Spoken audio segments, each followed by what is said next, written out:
जय शिवराय मित्रांनो, महाराष्ट्रातल्या बऱ्याच भागांमध्ये पावसाने हे आगमन केलेले आहे। आजचा हा अंदाज, आजचा हा व्हिडिओ आहे 6 ऑगस्टच्या संध्याकाळचा 6:15 वाजताचा आणि विशेषतः माहिती तुमच्यापर्यंत पोहोचलेली आहे इंस्टाग्रामच्या माध्यमातून, अनेक भागांच्या माध्यमातून, रेकॉर्डिंगसाठी यूट्यूबवर जे काही फोन करतात त्यांच्या माध्यमातून। आता उद्या त्या मेन टॉपिककडे की ज्या मराठवाड्यामधनं शेतकऱ्यांचे फोन यायचे, ज्या विदर्भातनं शेतकऱ्यांचे फोन यायचे, ॲक्च्युअली त्यांच्या परिसरामध्ये आणि त्यांच्या भागामध्ये पावसाला सुरुवात झालेली आहे। पण मी तुम्हाला पहिल्यापासून सांगत आलेलो आहे की पाऊस हा एकदमच 2 दिवसात 3 दिवसात संपूर्ण महाराष्ट्र व्यापणार नाही, त्याला जवळपास 5-6 दिवसाचा वेळ हा लागणारच आहे। पण या काळामध्ये पावसाळी वातावरण बनल्यामुळे जे काही पिकं करपण्याचे हाल आहेत त्यामध्ये थोडासा दिलासा मिळत जाईल आणि पाऊस हा प्रत्येक भागात हा येणारच आहे। तर उद्याची 7 ऑगस्ट ही कशा स्वरूपाची जाईल हे पहिले पाहून घेऊयात। पण आजची मध्यरात्र ते संध्याकाळ कशी जाईल, कोणत्या भागांना कशी जाईल हे समजून घेऊयात। आज नागपूर जिल्ह्यामध्ये, अमरावतीमध्ये, वर्ध्यामध्ये काही ठिकाणी, तर छत्रपती संभाजीनगर, दक्षिण महाराष्ट्राच्या लातूर वगैरे भागांमध्ये, मराठवाड्यातल्या हा परिसरामध्ये पाऊस रात्री बेरात्रीही काही ठिकाणी मराठवाड्यामध्ये होण्याचे चान्सेस आहेत। सगळ्या भागांची माहिती आपण एक रीलसुद्धा इंस्टाग्रामवरती आणि फेसबुकवरती दिलेलीच आहे। तर उद्याची 7 ऑगस्ट छत्रपती संभाजीनगरच्या पैठण, गंगापूर आणि वैजापूर या भागांमध्ये संध्याकाळपर्यंत सक्रिय होईल 7 ऑगस्टला। त्यानंतर देऊळगाव राजा, लोणार, जिंतूर पट्टा, मंठा पट्टा, घनसावंगी, अंबड, तसेच पाथरी, परभणी, बीड हे देखील भाग परत पावसाच्या रडारवरती आहे। उद्या पुणे जिल्ह्यातला जोर हा संध्याकाळच्या वेळेला जास्त वाढणार आहे। पुण्याच्या बऱ्याचशा भागांमध्ये जुन्नर, श्रीगोंदा, कोपरगाव, अहिल्यानगरचे परिसर, नेवासा वगैरे पट्टा, त्यानंतर कडाष्टीच्या बऱ्याच भागांमध्ये, बीड, शहागड पट्ट्यामध्ये काही ठिकाणी मेघगर्जनेचे प्रकारही जास्त प्रमाणात पाहायला मिळेल। पाऊस व्याप्तीच्या बाबतीत पहिल्यासारखाच आहे, पण थोडा जास्तही राहू शकतो।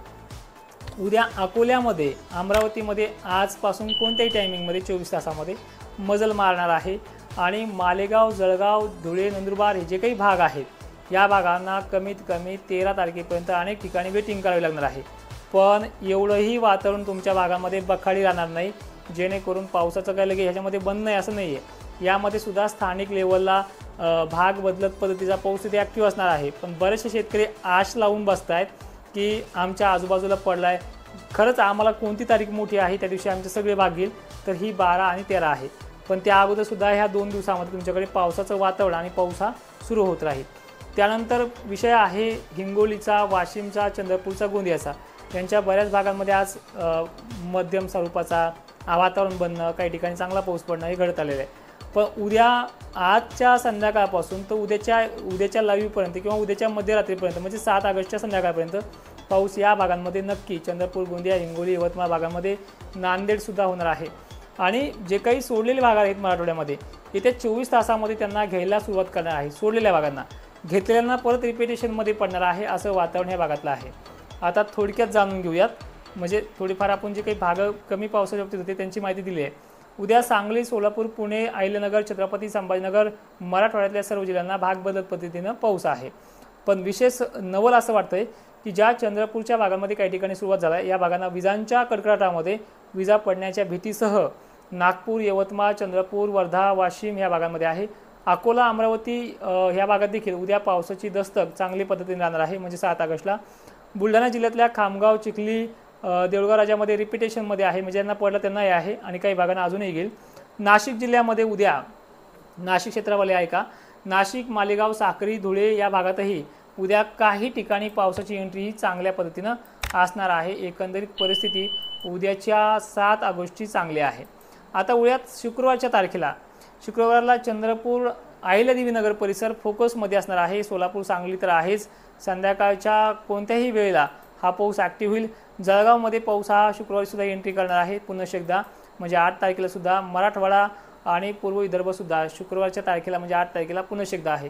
म्हणजे 7 आणि 8 तारीख ही चांगल्या पद्धतीनं परफॉर्मन्स करते आहे पावसाच्या बाबतीमध्ये। यामध्ये विजांचं प्रमाण वगैरे मराठवाड्यासाठी व्यवस्थित आहे।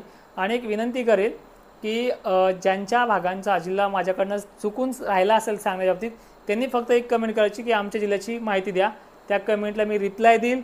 आणि बाकीच्या शेतकऱ्यांनी त्या उदाहरणार्थ जळगावचं नाव घेतलं तर जळगावच्या जिल्ह्याची कमेंटला रिप्लाय दिलं, तो रिप्लाय पाहत जा, ठीक आहे।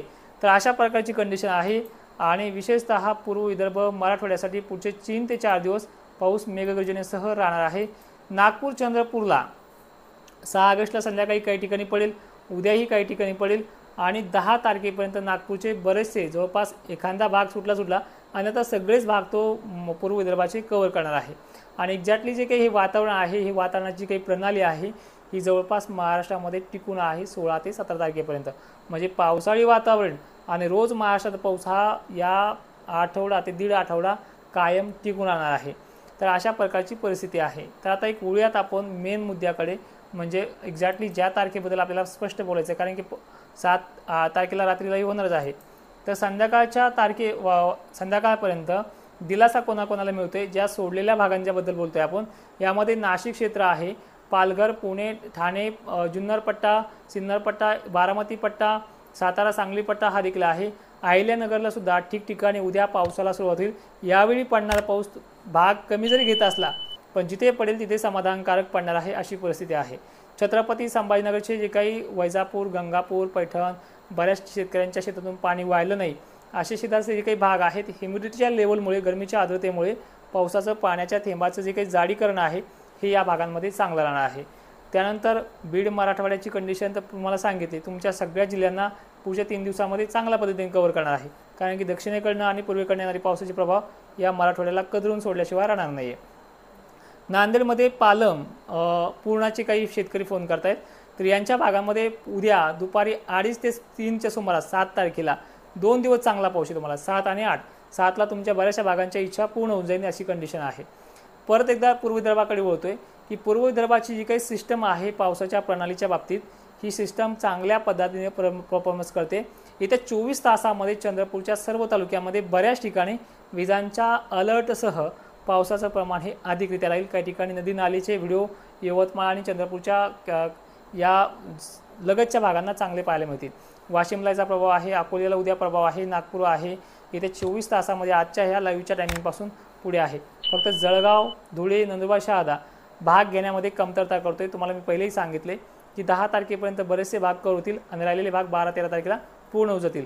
आणि पावसाचं जे काही गणित आहे, पावसाचं जे काही सत्र महाराष्ट्रावरती चालू आहे, आता याबद्दल जर सांगायचं म्हटलं भौगोलिक परिस्थितीनुसार, तर जून आणि जुलै हे तुमच्या 5-6 वर्षाच्या रेकॉर्डमध्ये जर आपण चेक केलं ना, तर या भागांना ऑगस्ट महिन्याच्या अगोदर म्हणजे जून आणि जुलैला चांगला पाऊस होत नाही आहे। पण यांना इथून पुढे गरमीच्या लेवलमुळे होणारा जो काही पावसाचं प्रमाण आहे हे इथून पुढे वाढत जाते। त्यामुळे पश्चिम महाराष्ट्राची चिंता याच महिन्यामध्ये विहिरीच्या पाण्याचा प्रश्न मिटेल असा शब्द तुम्हाला मी ठाम देतोय।